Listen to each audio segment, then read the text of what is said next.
বাতাস বইতে থাকে। দিনাজপুর শহরের রাস্তায় গাছপালা উপড়ে পড়েছে।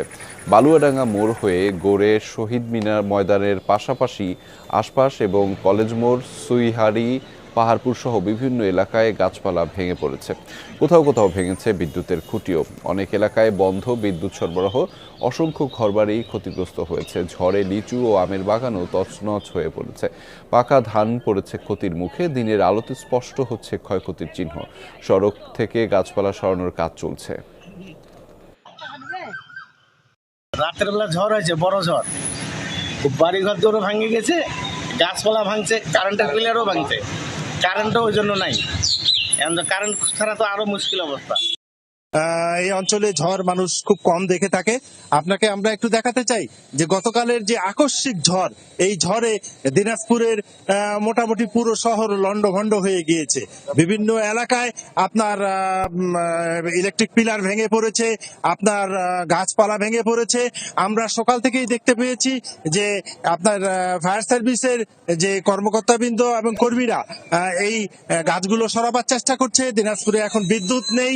অনেক এলাকায় এই গাছপালা পড়ে দোকানঘর বা বাড়িঘর ভেঙে গেছে।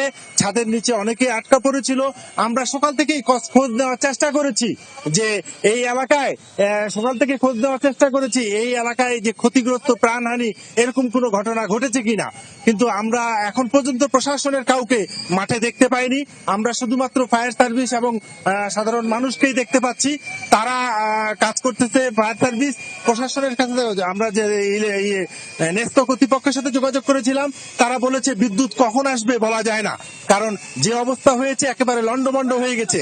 আমরা একটু কথা বলতে চাই দিনাজপুর ফায়ার সার্ভিসের সহকারী পরিচালক। ইলেকট্রিকের আপনার হাই ভোল্টেজের পিলার এগুলা ভেঙে পড়েছে, আপনার গাছ পালাগুলো একদম উপড়ে গেছে। আপনাকে এই যে গাছের একটি বৃহৎ গাছ, এটা দিনাজপুর শহরের শিশু পার্ক জিমনেশিয়ামের সামনে অবস্থিত।